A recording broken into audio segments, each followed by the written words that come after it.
Bien, bonsoir. Avant de démarrer cette séance de questions publiques, nous allons avoir un très court intermède vidéo. Happy birthday to you. Happy birthday to you. Happy birthday to you. Happy birthday.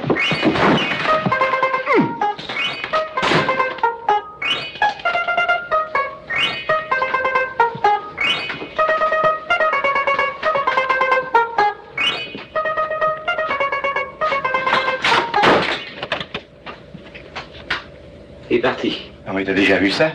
En pleine paix. Il chante et puis il craque un bourre-pif. Mais il est complètement fou ce mec. Mais moi, les dingues, je les soigne. On va lui faire une ordonnance. Et une sévère. Je vais lui montrer qui c'est Raoul. Aux quatre coins de Paris qu'on va le retrouver éparpillé par petits bouts façon puzzle. Moi, quand on m'en fait trop, je correctionne plus. Je dynamite. Je disperse. Je ventile. Chacun aura reconnu un extrait des Tontons Flingueurs de Michel Audiard qui était sorti en 1900. Georges Lautner, dialogue de Audiard, et qui était sorti de mémoire en 1962 et référence donc au livre d'entretien La politique façon puzzle, je veux dire Pulse, entre Philippe Gourvalet, président du conseil départemental, entretien qui ont été menés par Jean-Philippe Lucas, ancien collègue de Presse Océan et heureux retraité, qui est ici au premier rang, et qui ont été publiés par les éditions nantaises Joca Seria en fin d'année. Alors on va en parler, on va parler du livre en recevant ce soir le président du conseil départemental.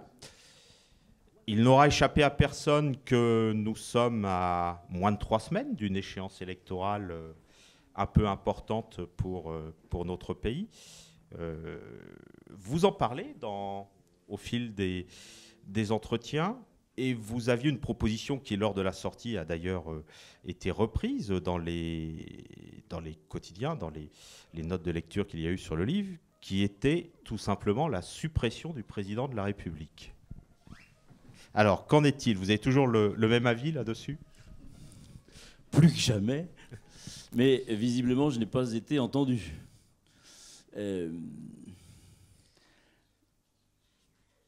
Mais comment appeler ce que nous vivons actuellement, qui est un mauvais spectacle au fond, quelles que soient ses convictions politiques ou ses engagements, je considère en tant que citoyen de ce pays et républicain que c'est un très mauvais spectacle qui est donné à la démocratie.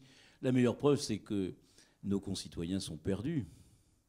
Jamais je n'ai entendu autant de citoyens dans la rue m'interpeller en me disant « mais je ne sais pas pour qui voter », jusqu'à des personnalités éminentes dans le monde politique qui, ici, ont une histoire forte et qui me disent la même chose. C'est extrêmement rare. Et les militants, moi, vous le savez, je suis membre du Parti socialiste, et les militants des partis eux-mêmes, à gauche comme à droite d'ailleurs. Donc on est dans un moment étonnant. Et pourquoi cette proposition de supprimer le président de la République? Au fond, il faudrait revenir avec Jean-Philippe sur la façon dont on a construit ces entretiens, de façon totalement libre, mais il s'exprimera, Jean-Philippe, tout à l'heure. Et dans ces entretiens, nous avons abordé la question des institutions. Il y a longtemps que je travaille sur ces questions institutionnelles au sein du Parti socialiste, alors qu'à l'époque, déjà, c'était un sujet tabou qu'il ne fallait pas aborder, même si, pour ceux qui ont un peu de recul, j'ai relu d'ailleurs le fameux livre de François Mitterrand, Coup d'État permanent. Bon, on a vite oublié, et ensuite, c'est devenu, ça l'est plus ou moins, un sujet tabou. Il est impossible dans ce pays d'évoquer la question des institutions. Moi, je ne suis pas constitutionnaliste, je n'ai aucune capacité ni expertise juridique, mais je suis un citoyen de ce pays, et je pense que, comme tout citoyen, nous avons à dire sur les institutions qui sont le contrat de la nation, le contrat entre les citoyens de cette nation. Et si des citoyens appartenant à une même nation n'ont pas à dire sur ce qui crée ce contrat, c'est-à-dire les institutions, moi je considère que nous sommes donc dans une démocratie entravée. Et le spectacle auquel nous assistons avec ce régime présidentiel qui a évolué, d'abord l'inversion du calendrier, les élections présidentielles avant les législatives. On l'oublie, c'est assez récent. Ensuite le quinquennat, puis cette invention des primaires. Et je ne sais pas si Général de Gaulle se retournerait dans sa tombe, peut-être. Certains le font parler ou font parler son épouse. Mais en tout cas, c'est une... Alors pourquoi ?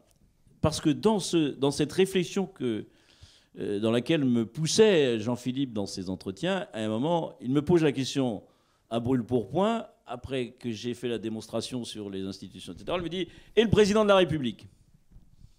Et comme cette question, déjà dès 2002, après l'échec de Lionel Jospin, on était quelques-uns à s'interroger sur la 5e République, la 6e République, enfin bref, peu importe le numéro, mais sur les institutions, jamais on ne remettait en cause l'élection au suffrage universel du président de la République, soi-disant, aucune étude ne le démontre, que les Français y sont attachés et que jamais les Français ne reviendraient sur cette proposition du général de Gaulle d'élection au suffrage universel du chef suprême de la nation. C'est un a priori, mais on y est tous dans cet a priori parce que personne ne le remettait en cause. Et même quand on était à plusieurs à discuter de ces débats, aller assez loin dans ces institutions, à chaque fois qu'on se posait la question, ah mais non, mais ça, non, ça, jamais il faut... Et donc, à ce moment de la réflexion, on parlera peut-être du moment choisi à l'automne dernier, et donc au moment du printemps, quand nous avons eu cette idée, quand Jean-Philippe me pose cette question, finalement, la réponse est venue très naturellement, en disant, bah, faut le supprimer. Osons remettre en cause ce tabou, parce qu'au fond, beaucoup d'autres démocraties en Europe, démocraties très modernes qui fonctionnent, ne sont pas dans ce système que j'ai appelé monarchie républicaine. Et vous proposez, alors, vous rayez le président de la République de la carte, et vous proposez à la place un régime parlementaire, bicaméral, avec 2 chambres. Le débat est ouvert. Moi, d'abord, preuve, personne ne m'a écouté, donc c'est un sujet qui nous concerne tous. Je propose la suppression du président de la République. Dans un débat démocratique, peut-être serait-il conservé dans d'autres formes, sous d'autres...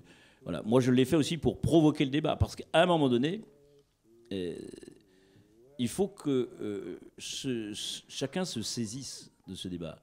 Le peuple, bien sûr, les politiques, les intellectuels, les chercheurs, les experts. Nous avons besoin d'entretenir un débat politique.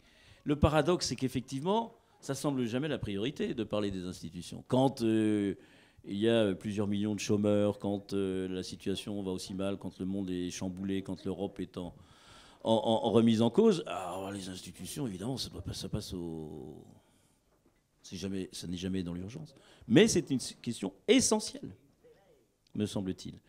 Alors il faut vraiment que les médias, j'ai oublié les médias, qui doivent s'emparer de ce sujet. Je pense que ça commence, d'ailleurs, quelques candidats proposent des évolutions.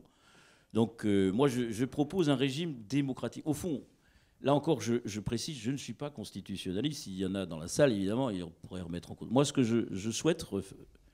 je propose, c'est au fond de remettre la démocratie à l'endroit. Si un tel fossé s'est creusé entre les citoyens de ce pays et leurs représentants politiques dans une démocratie représentative, c'est que les citoyens ne se sentent plus représentés.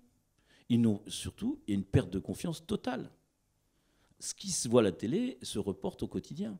Même les élus de proximité, même les maires aujourd'hui, sont remis en cause. À chaque fois qu'on se balade, on nous demande si on achète nos costumes. C'est souvent sur le ton de l'humour, mais c'est demandé. Et donc, il y a un poison qui s'est instillé dans la société, et ce fossé qui se creuse finalement entre les citoyens et les élites, ça vaut pour les journalistes, ça vaut pour tous ceux qui détiennent une part de pouvoir dans la société. Aujourd'hui, il y a une rupture de confiance. Comment rétablir la confiance ? Eh bien, avec les élus, il faut à tout le moins que les citoyens qui ont voté, qui acceptent le principe démocratique, c'est-à-dire qu'il y a une majorité et une minorité, puissent se reconnaître dans ceux qui les représentent. Ça veut dire que pour qu'ils se reconnaissent, par exemple, dans leurs députés, il faut qu'ils aient le sentiment que les députés ont une once de pouvoir pour changer les choses ou pour tenir les engagements tels qu'ils les ont pris sur le terrain. Mais ça n'est plus le cas, puisque dans ce système monarchique qui a fonctionné avec des présidents de droite et de gauche, comme je suis un homme de gauche, je n'étais pas surpris de ce qu'a fait Nicolas Sarkozy de ses institutions, mais j'ai été bougrement surpris de voir ce qu'en a fait François Hollande, pour qui j'ai beaucoup d'estime, beaucoup de respect, qui est un type qui a beaucoup d'intelligence et qui a été dans cette responsabilité et ce costume, qui a endossé les habits. Certains pensent qu'il les a mal endossés, etc. Peu importe, mais en tout cas, il a endossé les habits de la République. Et ce à quoi nous avons assisté sur un certain nombre de décisions d'orientation, je prends toujours comme exemple la loi El Khomri, là encore, sans porter de jugement sur le bien fondé, sur le résultat, etc. Mais le résultat, c'est qu'il y a eu plusieurs centaines de milliers de personnes dans la rue, de ceux qui avaient soutenu ce gouvernement et l'arrivée de François Hollande au pouvoir.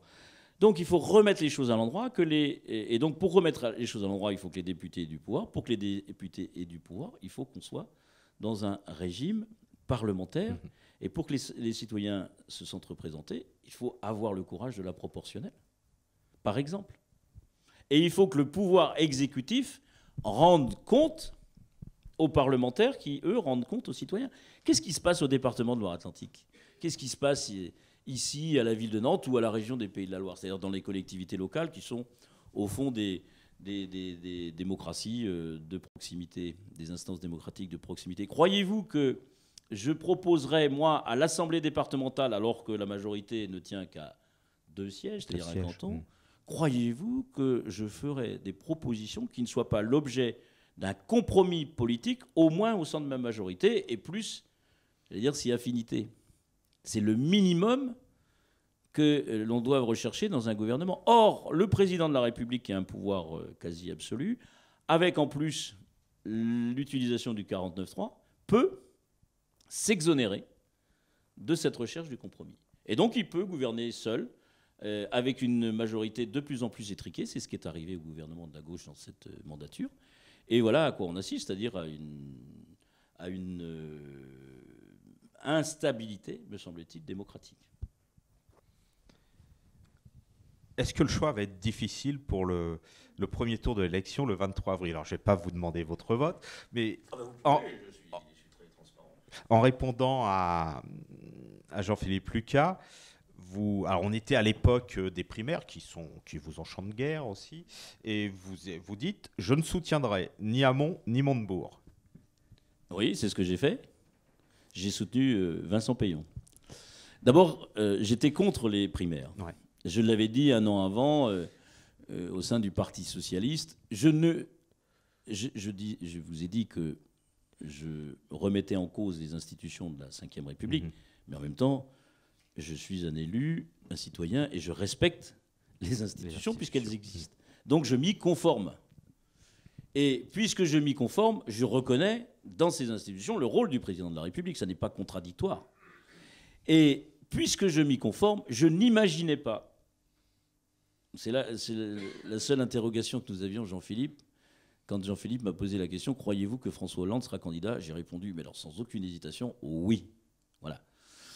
Donc vous voyez que j'ai eu raison de me tromper finalement. Mais je le reconnais. Pourquoi est-ce que je dis cela? Dans les institutions de la Ve République, je n'imaginais pas un président de la République sur un plateau de télévision, un président de la République sortant, c'est-à-dire en exercice, qui est le chef de la nation, dans ces conditions, se quereller avec 5, 6, 7, plus combien on était aux primaires, 7, 8, 9 dont beaucoup d'anciens ministres. Dont beaucoup d'anciens ministres, des camarades socialistes ou apparentés, qui n'auraient eu de cesse de l'attaquer, de le remettre en... Je n'imaginais pas cela. Et j'avais dit, dans ce régime-là, on ne peut pas aller aux primaires si on est dans l'exercice. On l'avait défendu la fois d'avant pour l'alternance. C'est d'ailleurs ce qu'a fait, ce qu'ont fait les Républicains Et à juste titre. D'ailleurs, c'était un vrai succès. 4,5 millions d'électeurs, c'est énorme.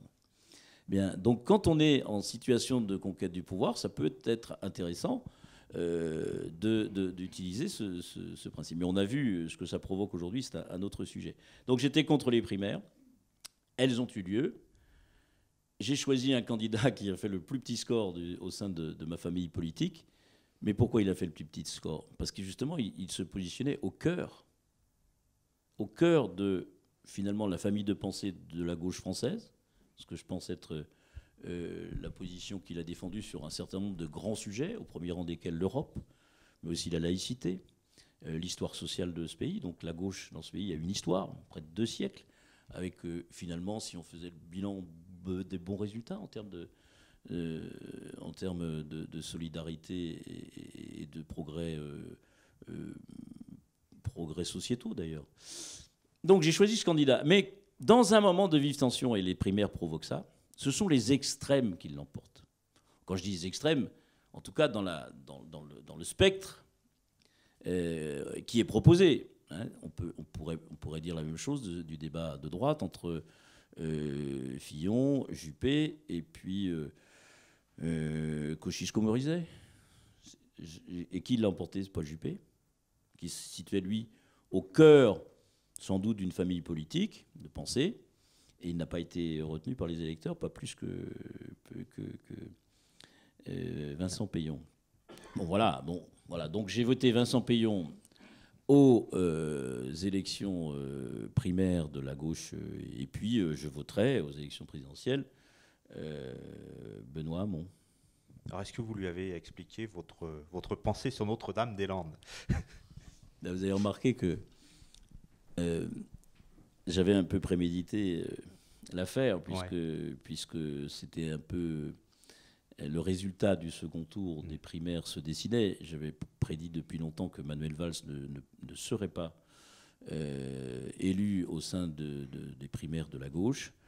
Et donc, puisque le deuxième tour s'est joué entre Benoît Hamon et Manuel Valls, je pressentais que Benoît Hamon remporterait cette élection. Et donc j'avais préparé à l'avance un courrier pour l'interpeller sur la question de l'aéroport, parce que c'était évidemment, au plan local, ce qui nous a, nous, les responsables politiques de ce territoire, qui nous battons depuis tant d'années. Il y a quelques opposants.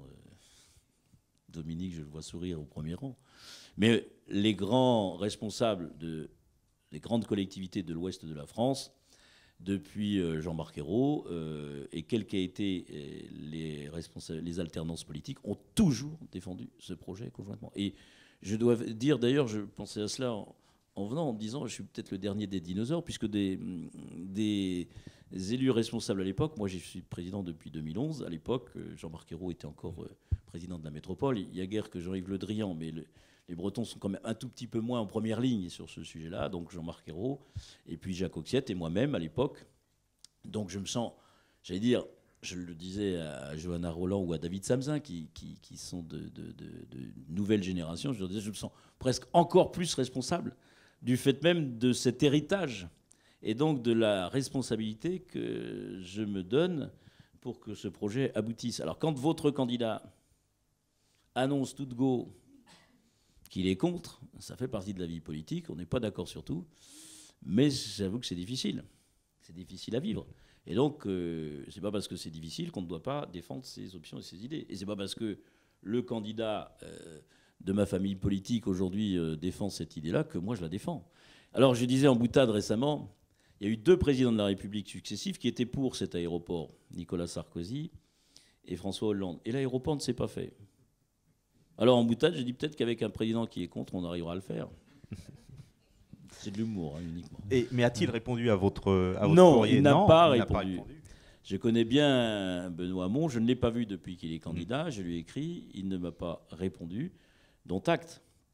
Mais la stratégie qu'il a engagée, notamment de rapprochement avec les Verts, évidemment, l'empêche totalement d'être, sur ce dossier-là, libre de ses propos. Il a choisi une stratégie qui dépasse l'intérêt, même régional, qui dépasse, au fond, largement faut concéder ces choses-là. Moi, je suis un responsable politique. Je ne confonds pas les politiques, fussent-elles d'intérêt national avec l'aéroport, avec les grands enjeux européens, mondiaux, et économiques et sociaux.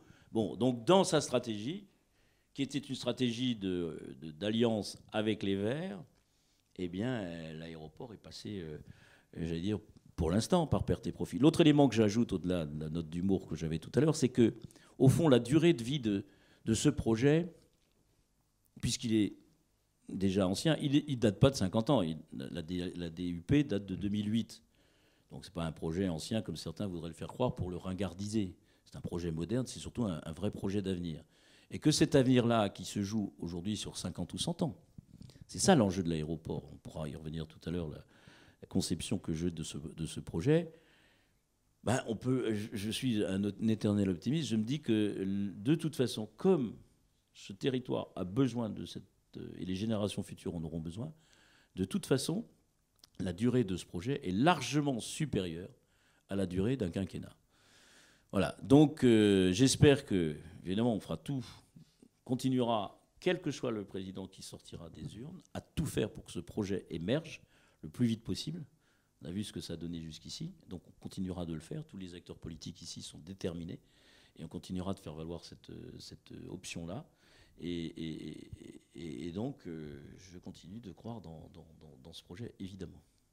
Philippe. Oui, juste pour terminer sur cette question constitutionnelle, en quelque sorte, je constate que vous parlez de quinquennat, donc vous êtes déjà inscrit dans l'arrivée d'un nouveau président, et vous le dites vous-même dans cet ouvrage, c'est difficile pour un président qui vient d'être élu de remettre en cause sa fonction. Comment est-ce que on arrive à faire bouger les institutions ? Il n'y a que Mélenchon qui s'aventure un peu. Il le dit, Bon, bah là, si j'avais la méthode... C'est pour ça que je dis qu'il faut que ça devienne un débat public. Il faudra du temps, de la réflexion, des évolutions. Peut-être d'ailleurs assistons-nous quand même à la fin d'un cycle. Hein. L'effet Macron, c'est une première. Au-delà de la personne hein, que je respecte, pour qui j'ai de l'estime, qui apporte évidemment pas mal de nouveautés que j'ai rencontrées, qui est brillant, charismatique, etc. Bon, moi je n'y crois pas. Moi, Philippe Grosvalet, je considère toujours qu'il y a une différence entre la droite et la gauche. Voilà. C'est une conviction. Bon, je sais que c'est pas très à la mode, que beaucoup de nos concitoyens s'interrogent. Que je disais d'ailleurs que Marine Le Pen, qui a construit ce fameux UMPS en disant ni la gauche ni la droite, on disait la même chose de Macron, et je rectifiais souvent auprès notamment des médias, en disant non, Macron, il est et de droite et de gauche. C'est ça la différence. Ça, c'est une différence fondamentale, parce qu'il est dans l'air du temps. Parce que beaucoup de nos concitoyens qui sont déçus, qui ont été déçus par les alternances, et qui ne se réfugient pas au Front National ou derrière Marine Le Pen, sont tentés par ça. La preuve, aujourd'hui, en tout cas la preuve dans les sondages. Mais c'est évidemment quelque chose de très nouveau. Bon, donc peut-être que cette situation nouvelle amènera à s'interroger sur nos institutions. D'ailleurs, même Macron commence à évoquer une façon différente d'exercer la présidence que ce qu'on a vu dans les deux dernières mandatures. Alors, une petite question toujours pour rester sur les effets de la primaire, parce que les primaires sont des machines à casser les partis, manifestement. Et donc, dans l'ouvrage, vous évoquez la refondation d'une gauche sur des bases élargies. Et le sentiment, c'est qu'on est plutôt sur une refondation sur des bases rétrécies, non ? Pour l'instant. C'est vrai que quelques-uns comme moi qui continuent de penser qu'il y a, comme l'avait d'ailleurs intelligemment pensé François Mitterrand en son temps, qu'il y a d'abord une différence entre la droite et la gauche, qu'on ne construit pas les politiques publiques. Je le dis dans l'ouvrage, c'est comme un puzzle, mais toutes les pièces s'assemblent. Donc c'est une vision politique d'un ensemble qui peut paraître parfois dispersé, mais qui correspond à un ensemble cohérent. Et il faut que chacun assume d'ailleurs que ce n'est pas la même cohérence quand on est de droite et de gauche. Je pense que moi, en tout cas, j'assume parfaitement cette position. Alors, plaider en ce moment qu'il y a la place pour reformuler un projet au cœur de la gauche, quand un ancien Premier ministre comme Manuel Valls plaide, lui, pour des gauches irréconciliables, quand je vois dans mon propre parti en ce moment des tensions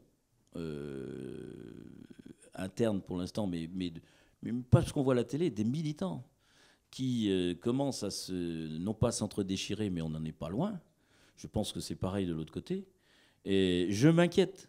Je n'ai jamais vu ça. On a connu des périodes, moi je ne suis pas un perdreau de l'année, des périodes de tension politique, et toujours par le débat, par le principe majoritaire, ce parti depuis 1971 a construit un socle. Les conditions aujourd'hui sont totalement nouvelles. Moi, je vais continuer de plaider pour cela parce que j'ai la conviction que c'est là que, en tout cas dans le temps moyen et long, on retrouvera des perspectives. Bon, mais il faut admettre que le politique conçoit dans le temps long. Mais le PS d'Épinay est Il faut au bout de sa vie. Non, il y a deux choses nouvelles. D'abord, l'avènement de la mouvance écologiste. C'est une évidence aujourd'hui qui n'existait pas en 71. Il y avait le professeur Dumont, mais enfin, ce n'était pas ancré dans la société. Aujourd'hui, au-delà des organisations politiques, je ne parle même pas d'Europe Écologie Les Verts, c'est ancré chez nos concitoyens. Je discutais cet après-midi avec le responsable de la Confédération paysanne sur, par exemple, la question du lait. Aujourd'hui, les grands groupes comme Lactalis ont intégré le fait qu'il ne devait plus y avoir d'huile de palme dans le lait, et donc le mettre sur leurs étiquettes. Ça change complètement le système de production.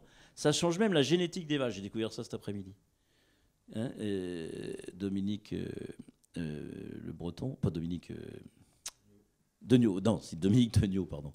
Dominique Degnaud me disait, ça fait 15 ans qu'on travaille la génétique des vaches pour qu'elles aient moins de matière grasse parce qu'on compense avec l'huile de palme. Vous voyez où ça va, ces histoires. Donc, il y a la mouvance écologie. Et ça, les socialistes ne l'ont pas compris assez vite. Pas tous les socialistes, mais l'appareil central du Parti socialiste a un peu ignoré et s'est comporté, évidemment, de façon un peu hégémonique au sein de la gauche et un peu sous-estimé, voire parfois un peu méprisé la pensée et la mouvance écologiste. Ça, c'est nouveau. Donc, il faut l'intégrer. D'ailleurs, ici, Johanna Roland parle de social-écologie. Elle en parle souvent.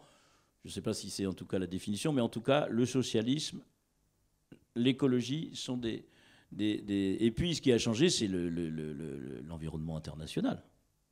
C'est-à-dire que la globalisation, la mondialisation et le rôle de l'Europe dans ce monde nouveau, chamboulé quand même depuis 1971, il y en a eu des choses, la chute du mur, etc. Et puis ce qu'on vit actuellement. Donc, ces deux éléments-là doivent nous amener à repenser le monde, à repenser la façon, à partir de nos fondamentaux, ce que devrait être une pensée de gauche, un projet de gauche dans ce monde-là. On n'est plus à l'époque des nationalisations, on n'est plus à l'époque de... Même pour STX ? Alors, oui, on peut en reparler. Mais oui, la fin du capitalisme, etc. Voilà. Et puis, il faut arrêter de faire des mauvais procès. On connaît, nous, les élus locaux, le monde économique, le rôle des entreprises. Alors, les socialistes doivent encore faire beaucoup de progrès dans la pensée politique pour reconnaître, je disais, une réunion du Parti socialiste, on a toujours des camarades qui lèvent le poing, qui sont prêts, etc., à faire la révolution.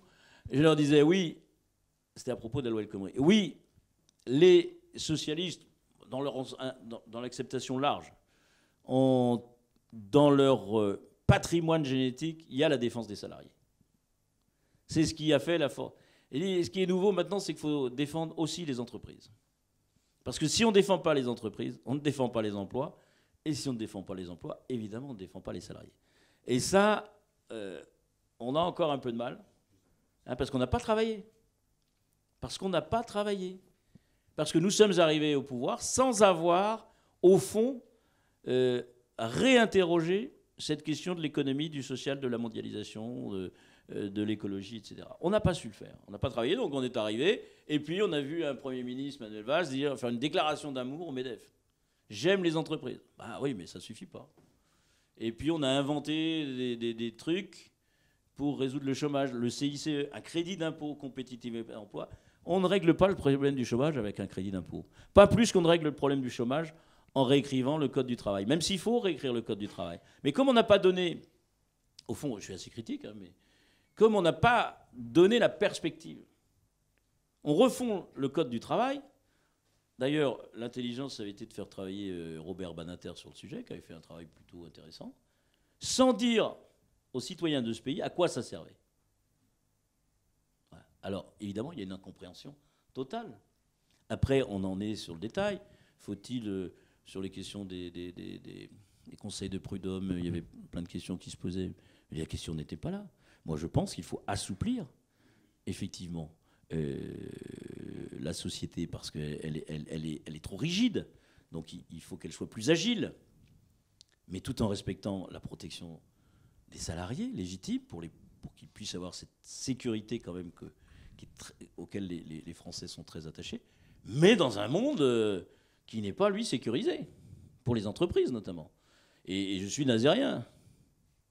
Je vis ça de l'intérieur, au niveau du monde économique, que ce soit les très grandes entreprises, que ce soit les co-traitants de premier, deuxième, troisième, quatrième. Je suis allé récemment rencontrer une entreprise, il me dit je suis rendu au 7e rang chez Airbus.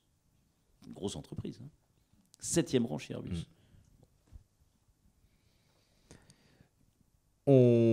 Parlons de STX, puisque tu as posé la question. Alors, que dit le président du conseil départemental? Nazérien de surcroît. Et avec un attachement familial en plus au chantier. Oui, familial. On est tous à Saint-Nazaire, on a tous un lien. On a tous un lien. On a tous. Des fois, quand je suis allé à l'extérieur, on me dit vous avez construit des paquebots et tout. Je dis non, mais quand même, quand un paquebot s'en va au large de Saint-Nazaire, on a tous une larme. Parce qu'on a une part de nous-mêmes qui s'en va. Ça reste dans l'imaginaire, y compris des nouveaux Nazériens. Donc les territoires ont des gènes, je dis ça souvent. Et s'ils se transmettent comme ça, donc voilà, donc l'attachement de la ville à la construction navale et de la ville et de sa région est très très fort, comme ça l'a été à Nantes. Hein, Alors, STX, il faut là encore distinguer ce qui est du conjoncturel de ce qui est du long terme.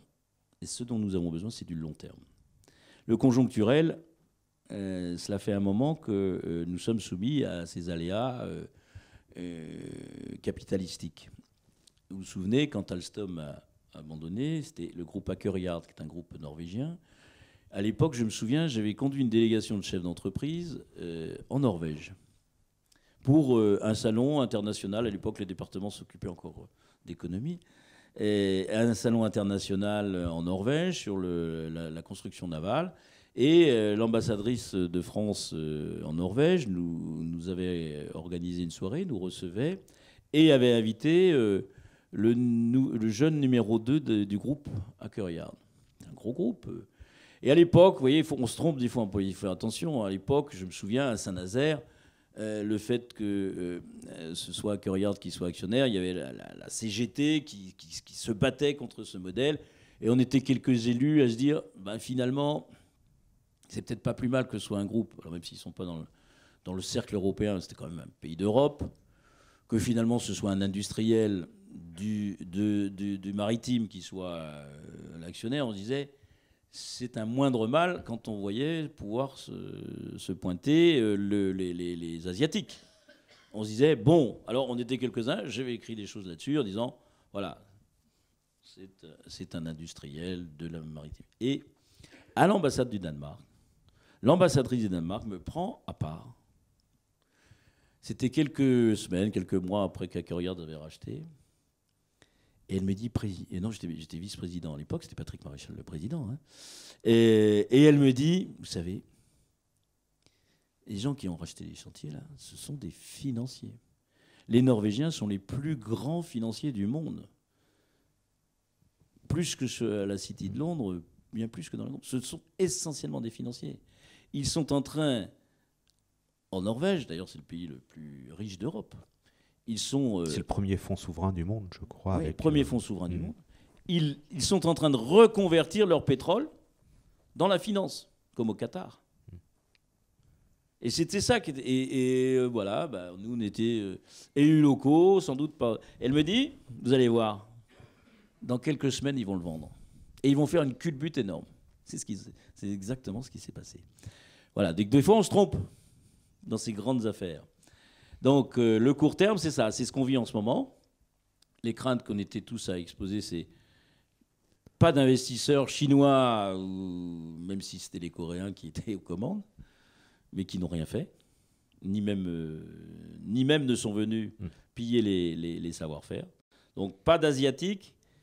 Et comme il y a que 3 grands chantiers européens, l'autre écueil, c'était que notamment les Italiens, donc Fincantieri, viennent, pour le coup, eux qui ont passé un contrat avec les Chinois, viennent piller le chantier. Et surtout, comme on sait que c'est une activité en dents de scie, bah, au moment où ils ont 12 ou 13 chantiers. Je suis allé à Trieste à l'époque avec Patrick Maréchal. Donc voilà, ça c'est une grosse crainte. Donc il faut savoir quand même que l'État italien est actionnaire à 70% chez Fincantieri. Donc là on est aussi dans un... Passez-moi l'expression, c'est un peu le bal des faux culs quand même au niveau européen. C'est quand même l'État italien qui est... la France est à 33% dans STX, mais l'Italie est à 70% dans Fincantieri. Alors là, moi, je me dis quand même sur le long terme, et donc la solution qui est proposée là aussi sont des négociations. Donc il y a des enchères qui montent. Donc il y a un jeu entre les acteurs, y compris au sein du gouvernement. Quelques indiscrétions qui me font dire que tout le monde n'était pas tout à fait sur la même longueur d'onde, parce que là, c'est pas rien. C'est pas cher, 85 millions. Enfin, c'est pas cher. Vu l'enjeu, ça paraît même étonnant. Hein. Bref, moi, je ne veux pas trop m'immiscer dans le conjoncturel, donc je pense que le gouvernement, en tout cas, est très, très sensible à cette question-là. Tous les gouvernements. J'ai rencontré à l'époque Madame Lagarde pour obtenir des commandes, puis Jean-Marc Ayrault, évidemment, sans Jean-Marc Ayrault, je dois le dire, ici à Nantes, il n'y aurait plus de chantier à Saint-Nazaire, je le dis, au moment de crise. Sarkozy avait contribué aussi avec le plan de relance en commandant 2 bateaux. Donc il faut toujours rendre à César ce qui appartient à César. Mais donc les gouvernements sont extrêmement attentifs à ce chantier. Et donc je leur fais confiance pour trouver la meilleure solution. Mais le long terme, excusez-moi, je suis un peu malade en ce moment. Le long terme, eh bien, c'est de rechercher une solution européenne. Les Italiens, les Français et les Allemands, même si c'est un chantier familial, devraient rechercher une solution de stabilité capitalistique pour garantir en Europe ce savoir-faire exceptionnel.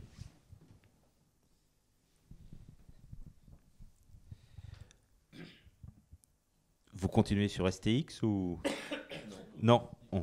Alors on va un peu parler on va venir sur le conseil départemental, donc l'assemblée départementale, et parler un peu de son rôle.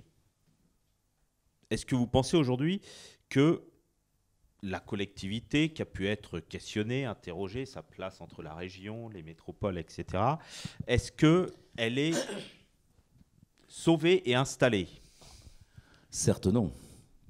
D'ailleurs, le président de la République que j'ai soutenu, François Hollande, qui s'était engagé dans un contrat de confiance avec les collectivités, c'était avant et après les élections présidentielles, puisqu'il avait reçu, dans le cadre des États généraux des collectivités locales, à la Sorbonne et au Sénat, l'ensemble des collectivités locales, et il nous avait fait cette promesse de clarté, de clarification, et que chaque niveau de collectivité locale aurait son utilité dans la République. Et puis quelques années après, j'apprends que les départements allaient être supprimés. Voilà, bon. Donc, la grande erreur. De quoi parle-t-on? On parle de décentralisation. Ça, c'est une belle idée. Une idée d'ailleurs qui a été plutôt défendue par la gauche, mise en œuvre d'ailleurs par François Mitterrand avec Gaston Defferre et Pierre Mauroy dès 82. Donc ça, c'était une belle promesse politique. Vous n'imaginez pas, ou on a du mal à imaginer, ce que la décentralisation a apporté à nos territoires. Ici, on parle beaucoup des grands-mères dans les grandes villes, les grandes métropoles. On a parlé évidemment beaucoup de Jean-Marc Ayrault, d'Alain Juppé à Bordeaux dans un temps, ou de Frêche à Montpellier, etc. Ou bon, dans ma ville, même Batteux à Saint-Nazaire. Mais pourquoi ont-ils pu, à ce point, révolutionner leur territoire et les développer? Parce qu'il y a eu les lois de décentralisation. Avant 1982, le maire était officier d'état civil, il n'avait pratiquement pas de budget, il avait une petite administration.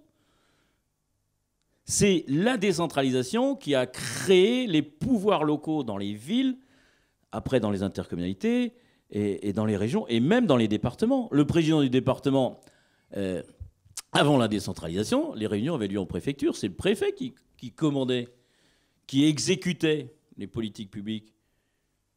Les élus étaient un peu des faire-valoir parfois. Ils faisaient de la représentation. Bon. Donc la vraie question que plus personne ne se pose dans ce pays, et on oppose le département, la région, l'intercommunalité, les métropoles, etc., etc., personne ne se pose la question de ce à quoi sert l'État dans ce pays. Personne, à aucun moment, ne se pose la question de à quoi sert l'État dans ce pays, en tenant compte de nos traditions, de notre histoire, mais d'un côté de la décentralisation, c'est-à-dire l'avènement des pouvoirs locaux, et de l'autre côté, l'Europe. À quoi ça sert? Et est-ce que, dans ce pays, l'État doit continuer de tout faire comme ils veulent le faire? Qui dirige aujourd'hui l'État? Ce sont les hauts fonctionnaires. Et les élus ont du mal, les ministres, je pense, ont du mal. J'avais dit à Jean-Marc Ayrault, c'est pas un secret, quand il n'a plus été Premier ministre, j'ai dit, te rends-tu compte que tu as été le Premier ministre de la France? Vous vous rendez compte? Cette position forte dans notre République, Premier ministre de la France. Tu annonces un projet auquel tu tenais beaucoup, qui était porté par la gauche, la réforme fiscale. Il annonce, le Premier ministre de la France s'engage sur un projet de réforme fiscale.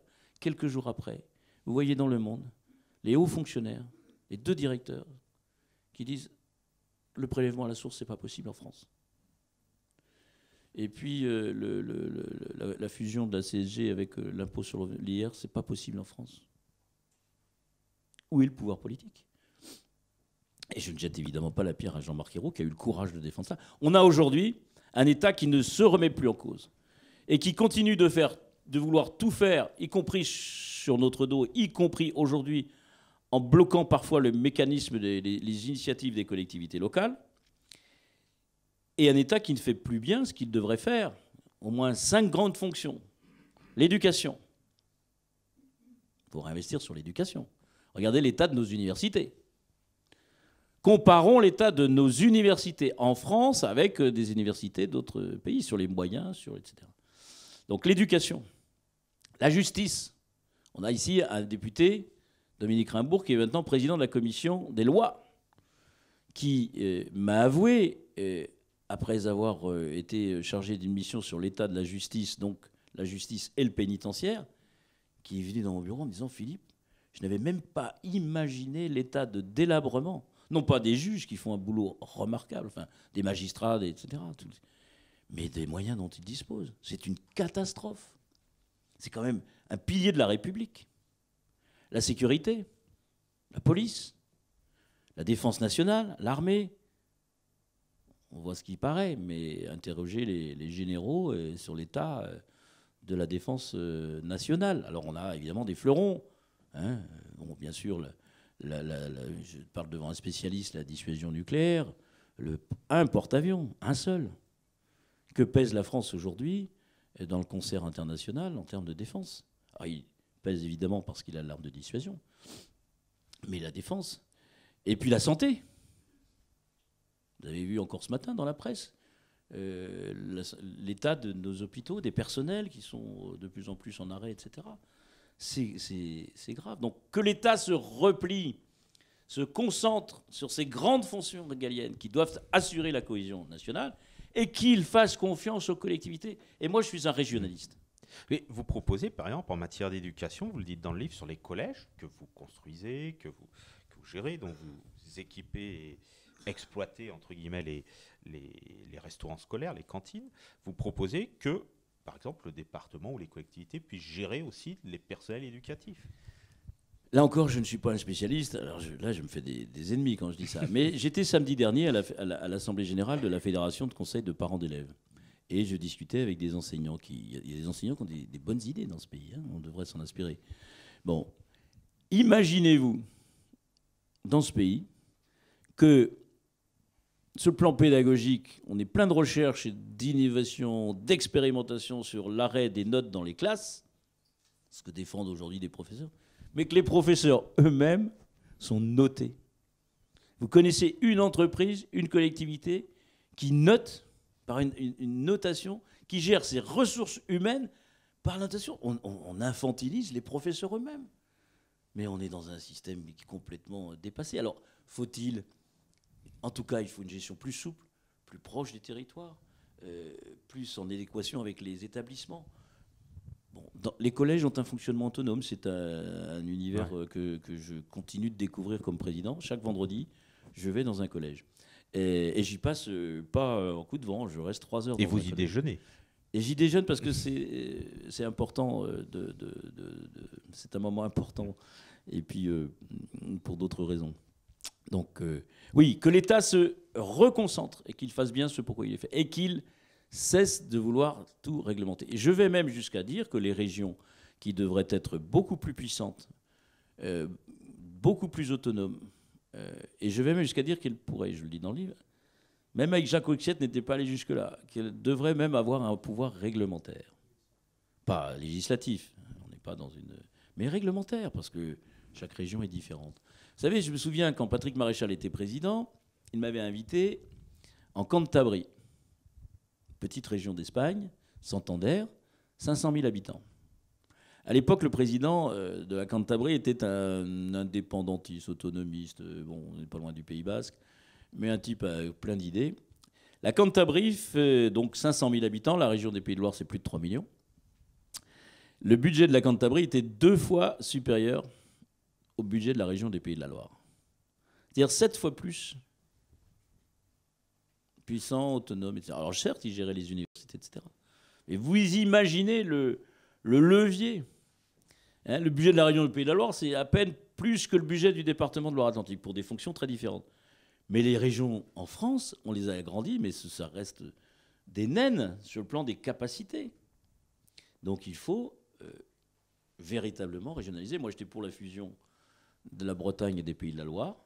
D'abord parce qu'aujourd'hui, nous sommes une petite région. Les Bretons, c'est pire. Ils sont encore plus isolés que nous. Mais on va le payer. Je commence à discuter avec des territoires voisins. Hein, j'ai reçu l'autre jour, vous allez voir, je vais vous donner un exemple. Parce qu'on disait les grandes régions, l'Aquitaine, etc. Bon. J'ai reçu le président de Haute-Vienne, Limoges. Ils étaient très réticents à cette grande région, parce qu'ils sont assez éloignés, etc. Il me disait, j'avais tort. Limoges est devenue la deuxième ville de cette grande région d'Aquitaine. Et Bordeaux ne peut plus ignorer Limoges.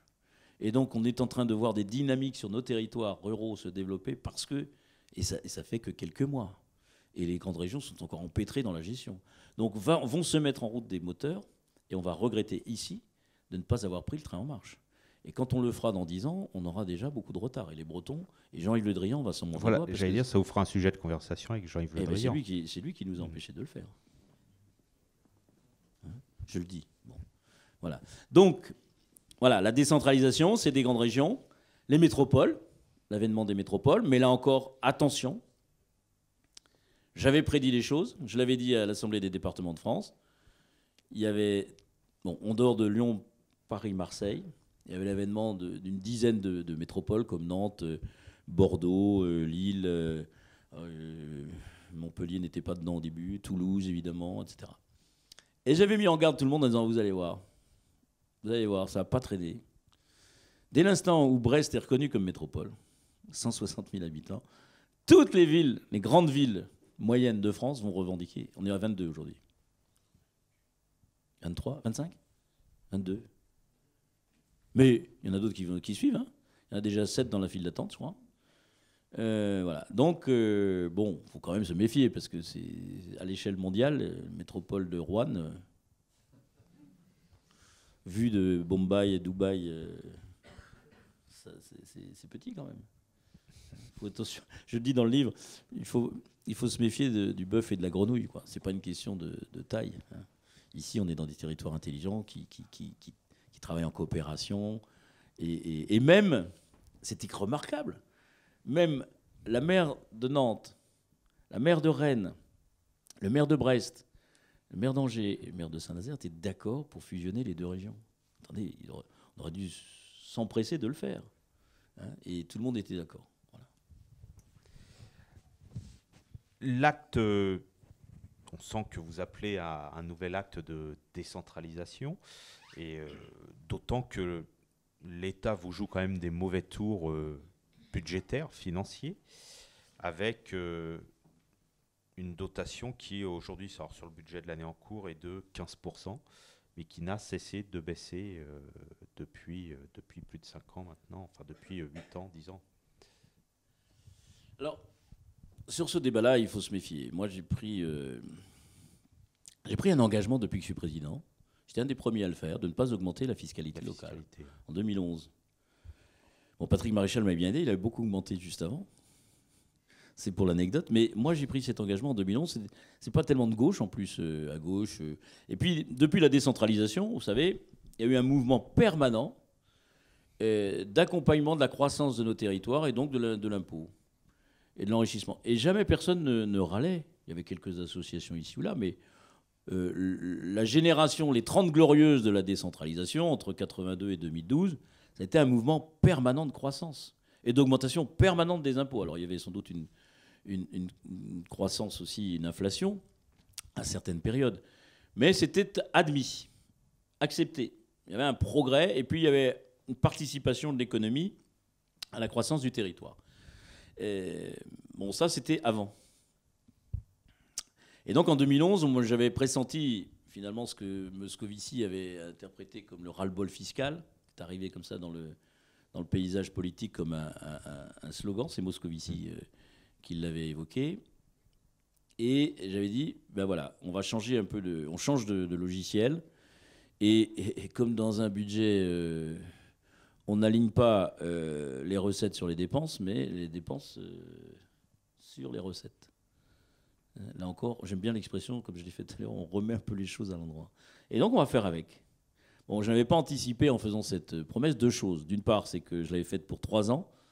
En 2011, nous étions élus pour 3 années. Donc, je pensais que c'était raisonnable de prendre cet engagement pour 3 ans. C'était difficile, mais raisonnable par rapport à l'époque. Le mandat a été prolongé d'1 an. J'ai dit, je ne vais pas remettre en cause la parole publique. Ça aussi, c'est un sujet dont on pourrait parler, parce que moi, je tiens à mes engagements. Et donc, on l'a fait une année de plus. Donc, le taux de l'impôt foncier en Loire-Atlantique est toujours identique à celui qui avait été décidé en 2015, c'est-à-dire 15%. En 2011, pardon, 15%. Et on s'est posé la question en 2015 pour le renouvellement. Et j'ai convaincu une nouvelle équipe de relever ce défi, de reprendre cet engagement pour 6 ans. Parce qu'à la fin de la mandature, fera 10 années sans augmenter la pression fiscale. Je n'avais pas anticipé deux choses, donc la durée, et que ce gouvernement réduirait de façon conséquente les dotations pour participer, et c'est logique, à l'effort national sur les finances publiques. Donc il y a deux choses. Il y avait nécessité de revoir notre fonctionnement, parce que c'est comme dans les entreprises, on critique beaucoup les collectivités locales, évidemment, ce sont les impôts locaux, mais les entreprises, c'est pareil, quand elles sont en croissance, elles se développent. Et quand il y a la crise, on mutualise, etc. Joël Batteux, qui j'étais jeune élu, disait toujours la crise, ça rend plus intelligent. Ça oblige à trouver des innovations. On est en train de le faire. Mais pour vous donner une petite échelle sur le budget du département, qui est un budget important, 1,4 milliard, mais la plupart, 90% de la dépense est quasiment engagée. Si nous étions dans la même logique que ce que j'ai connu avec Patrick Maréchal entre 2008 et 2011, nous aurions aujourd'hui une capacité de 70 millions d'euros supplémentaires chaque année. Avec 70 millions d'euros. Et en même temps, vous avez une recette qui a quand même bien évolué, dans le bon sens, si je puis dire, qui sont les recettes liées aux mutations, aux droits de mutation. Alors, est-ce que c'est ça qui va vous permettre d'absorber le... Oui. Ici, oui. J'étais l'autre jour avec le président du Lot-et-Garonne, et lui, il est quasiment en situation de dépôt de bilan, à remettre les clés du département au préfet, après avoir fait toutes les... Parce qu'il n'a pas cette dynamique démographique, donc financière, et que sa dynamique sociale, elle monte, et pour les allocataires du RSA, et c'est un département vieillissant, donc pour l'aide personnalisée à l'autonomie. Donc il a des dépenses, lui, qui augmentent comme nous ici, mais encore plus proportionnellement. Et il a des recettes alors qui, lui, sont, dans son département, sont à la baisse, et en base fiscale, et en droit de mutation. Et puis, les départements ont ceci de singulier, c'est qu'ils font tous à peu près la même superficie, et qu'ils ont tous à peu près, quelle que soit leur capacité, le même nombre de kilomètres de route à entretenir. Donc le président du Lot-et-Garonne, il a quasiment la même charge que la Loire-Atlantique sur l'entretien de ces routes. C'est peu connu, ça, mais ça fait... Bon, voilà. Bon, on va pas se plaindre ici en Loire-Atlantique. Je dis toujours, moi je suis envié au niveau des présidents de département de France. Nous sommes ici dans l'Ouest, plutôt des territoires dynamiques, avec une démographie qui augmente. Alors les droits de mutation, c'est dangereux. Vous savez qu'entre 2010 et 2011, on a eu un accroissement considérable, mais entre 2011 et 2012, on a eu moins 50 millions de recettes. Et moins 50 millions de recettes, si c'était le cas aujourd'hui par exemple, s'il y avait un retournement de situation, je me retrouverais, je pense, dans la même situation que le président du Lot-et-Garonne, sans avoir décidé de rien. Donc c'est la seule collectivité, ce n'est pas le cas des communes, ce n'est pas le cas des intercommunalités ou des métropoles, ni des régions. Il y a eu baisse des dotations comme nous tous, mais eux n'ont pas de recettes aléatoires. Et nous, on a des recettes aléatoires et des dépenses quasiment aléatoires, en tout cas fixes, qui augmentent sans qu'on y... Le RSA notamment, la prestation de compensation du handicap et l'allocation personnalisée à l'autonomie. Ce qui explique que même les départements sont dans une situation exceptionnelle. Juste une incidence sur la baisse 2011-2012, c'était lié à l'élection présidentielle ? Non, il y avait eu un retournement, il y avait eu une augmentation importante. Parce que sinon, ça justifie encore qu'on supprime... Ça continue de monter, là. En fait, mes meilleures sources sont les notaires, dont elle est un peu malmenée par M. Macron, mais j'ai mes antennes dans différentes études, parce que les notaires savent, eux, comment le marché de l'immobilier se comporte. Il y a eu une tradition de président de conseil départemental qui était notaire. Donc, oui, une autre question qui m'intéresse concernant particulièrement le conseil départemental, c'est le fait que vous avez une assemblée constituée pour moitié d'hommes et pour moitié de femmes. Donc, alors c'est évoqué dans le livre, bien entendu. Vous évoquez des ambiances différentes, et en même temps, c'était il y a 6 mois ou 8 mois que vous avez dit ça. Depuis, il s'est écoulé presque un an. Est-ce que les choses sont plus palpables que simplement l'ambiance qui évolue au niveau de la... Moi, je trouve ça génial. D'abord parce que c'est l'expression d'une forme d'égalité de genre, et que la meilleure façon d'y parvenir, la société et la nature a bien fait les choses. Les femmes sont un tout petit peu plus nombreuses que les hommes sur la planète, encore qu'en Chine c'est en train de s'inverser. Mais je pense que dans la représentation, l'égalité n'est pas naturelle. L'égalité n'existe pas dans la nature. Mais je pense que c'est à l'honneur de la France d'avoir inventé ce mode de scrutin qui était perçu comme ringard, dont on disait que la France allait se distinguer parce qu'il était unique au monde. C'est une invention dont on dit qu'elle est de Patrick Maréchal. Patrick Maréchal dit toujours « Non, c'est pas moi, c'est Charles Gauthier qui l'a inventé ». Et ça se dit au niveau national. Bon, on n'était pas tellement pour. Ça n'a pas été facile à mettre en place parce que, évidemment, quand on renouvelle tous les conseillers départementaux de France et qu'il faut convaincre notamment les femmes, parce qu'il y a des conseils départementaux où il y avait 0 femme, aucune femme. On était plutôt à 20%, nous, en Loire-Atlantique. Bon, c'est un vrai progrès. D'abord, la première raison pourquoi c'est un progrès, parce que c'est d'abord le renouvellement, je le dis dans le livre. Au fait, moi, j'ai retrouvé une nouvelle assemblée en 2015, renouvelée, d'où mon attachement au non-cumul des mandats et au non-renouvellement des mandats dans le temps. Ça produit de la nouveauté. L'Assemblée départementale, à droite comme à gauche, c'est entièrement renouvelé. C'est du sang neuf, c'est des idées nouvelles, c'est des pratiques nouvelles, c'est une vision nouvelle. Et ça, c'est positif. Ça crée du mouvement. Ce qui vaut dans la société en général, eh bien, il faut la mettre en place dans nos instances politiques, dans toutes les instances politiques. Et bien sûr, l'expérience, ça a du bon, mais enfin... moi, je vais prendre l'exemple d'une vice-présidente aujourd'hui. Et je prends toujours son exemple, Christine Aurin, parce qu'elle n'est pas toute jeune, elle est mon âge, à peu près. Elle n'est pas là, Christine, elle serait vexée si je disais ça. Ça lui sera rapporté. Mais quelqu'un qui a de l'expérience de la vie, qui a une expérience professionnelle, elle travaille à la Banque publique d'investissement, qui avait une expérience politique parce qu'elle avait milité au Parti socialiste, mais elle n'avait jamais occupé de mandat électif, ni conseillère municipale de quelconque commune. Elle devient conseillère départementale et je lui propose d'occuper une des grosses vice-présidences du département, l'éducation. C'est une grosse responsabilité. Ben, je vous assure, l'expérience, en une semaine, elle l'avait. Il faut arrêter de dire qu'il n'y a que l'expérience. Non. Je pense qu'aujourd'hui, on a d'abord des citoyens qui sont engagés, formés, compétents, intelligents, que nos organisations sont capables de transmettre. Et donc, il faut arrêter de penser que parce qu'on a l'expérience, on est plus compétent. Je pense qu'il faut assurer le renouvellement. Alors donc, la parité, ça a vraiment assuré le renouvellement. Moi, je ne crois pas qu'il y ait de différence du rapport au pouvoir entre les femmes et les hommes. Ça dépend des hommes, ça dépend des femmes.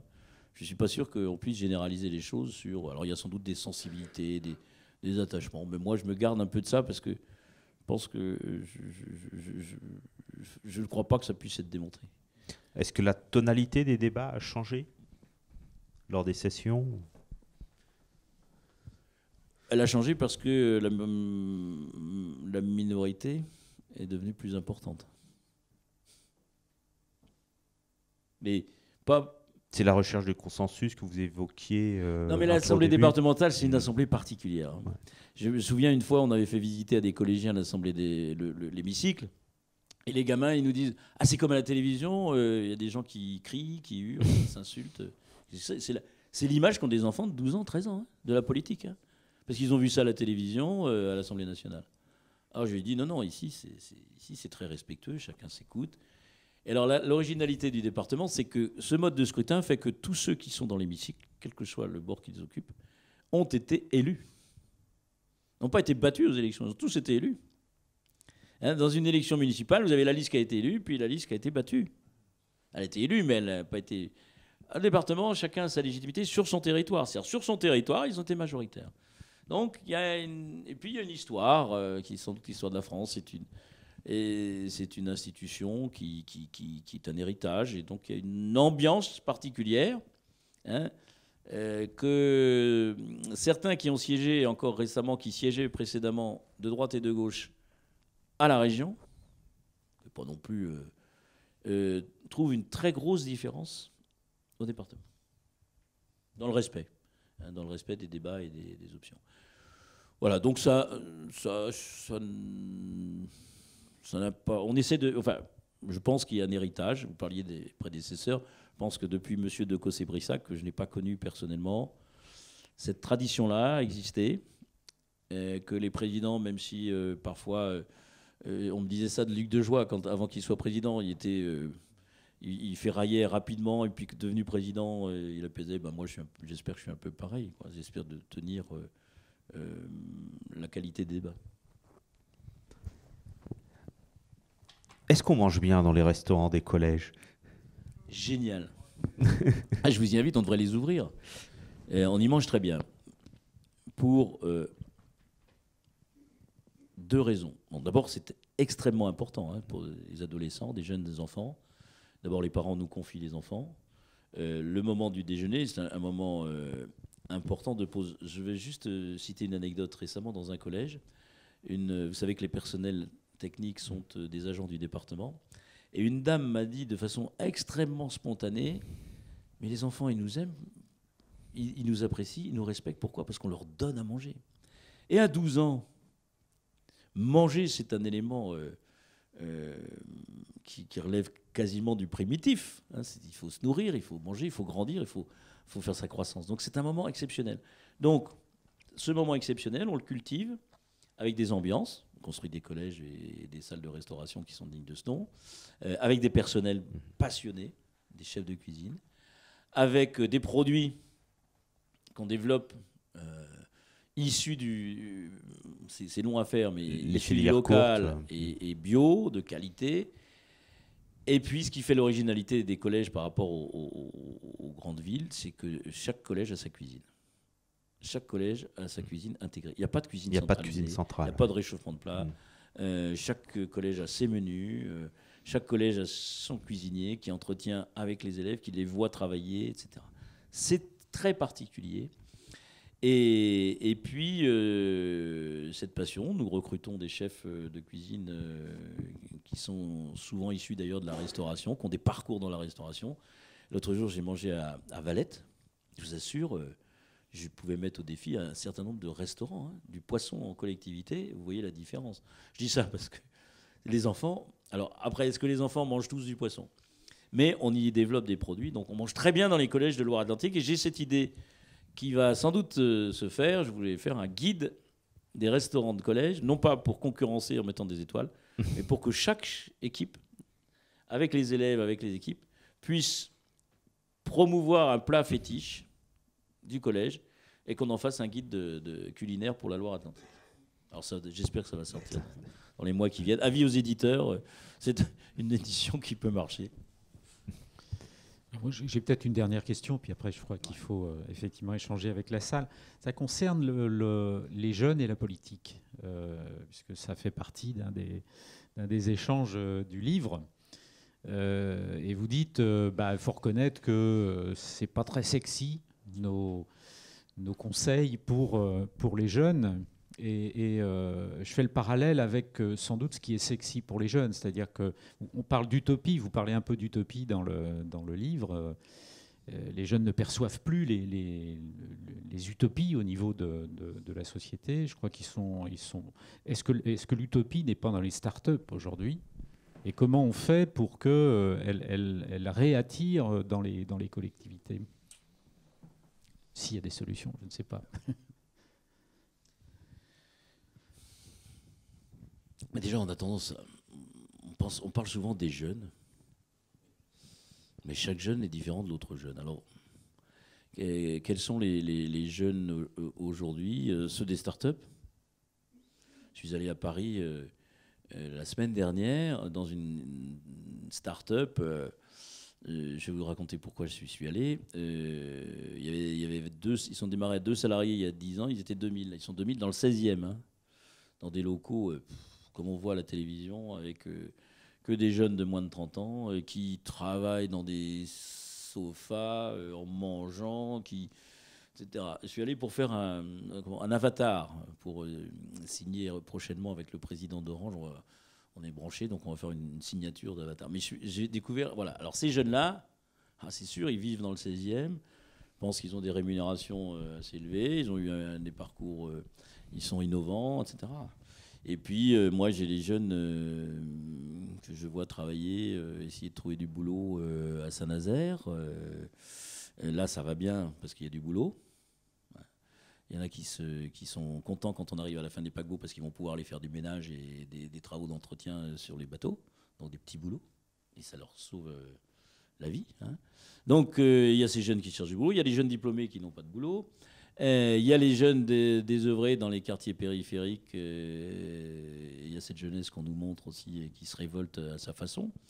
Voilà, moi les jeunes, c'est toujours délicat de généraliser. En tout cas, la question des jeunes et de l'engagement politique, ça c'est une question pour moi parce que les partis sont remis en cause aujourd'hui. Et si on veut, moi je pense que les partis ont leur utilité dans la société, dans une démocratie, quelle que soit leur forme. Ils sont un peu les réceptacles d'un certain nombre à la fois de l'histoire, c'est-à-dire de racines, de fondamentaux, en même temps de ce qui se passe dans la société, sur le plan intellectuel, des évolutions technologiques, de l'avenir. Et donc, c'est un peu un filtre. Le meilleur exemple aujourd'hui, c'est Benoît Hamon qui lance le revenu universel sans que ce soit passé par le filtre Qu'est-ce que ça produit ? Une incertitude. Ça, c'est un bon exemple. Alors que c'est un sujet important, qui mériterait un vrai débat politique pour que ça passe par ces fils, pour qu'il y ait des décisions, du compromis et puis de la proposition. Donc, comment les jeunes aujourd'hui peuvent participer à cela, autrement que par Nuit debout, autrement que par Internet, même si c'est utile, et puis les réseaux sociaux. Mais comment, à un moment donné, ces jeunes qui s'engagent, il ne faut pas croire que les jeunes ne s'engagent pas, pour des causes, ces jeunes qui sont plutôt généreux, la jeunesse et les jeunes sont toujours très généreux, qui sont prêts à s'engager pour des causes, qui n'aspirent pas tous à devenir riches et puissants. Et la réussite, c'est une vraie question. Hein. Le symbole de la réussite dans notre société, ça, c'est une vraie question. Mais comment est-ce qu'on peut traduire tout cela dans de concrétisation politique ? C'est-à-dire, comment ces jeunes-là vont prendre des responsabilités dans la société et s'engager ? Ça, c'est une vraie question. Et nos partis, aujourd'hui, ne répondent plus à ça. Ça, c'est une évidence. Hein. La preuve, c'est que, par exemple, chez nous, les jeunes socialistes, il y en a à Nantes. Il y en a à Nantes. Oh, Châteaubriand, je ne suis pas sûr qu'il y en ait beaucoup. 2. Il n'y en a plus en rural. Et quand vous allez dans les sections du Parti Socialiste dans le monde rural, mais je crois que ça doit être pas... Je dis le Parti Socialiste, hein, parce que c'est celui que je connais, donc je ne vais pas parler des autres. La moyenne d'âge, c'est 70 ans. Je ne suis pas loin de la réalité. Hein. Bon, donc on a un vrai problème de renouvellement de la participation politique. Ça se fera par d'autres formes. C'est peut-être aux jeunes de l'inventer eux-mêmes, nouvelle génération. Hein, pas compter sur nous. D'ailleurs, ils ne vont pas nous attendre. Hein, ils vont prendre, sans doute, comme toute génération, ils vont prendre leur destin en main. Et puis, ils vont trouver les formes nouvelles pour participer à la construction de la société. Enfin, moi, je suis un optimiste, je le disais.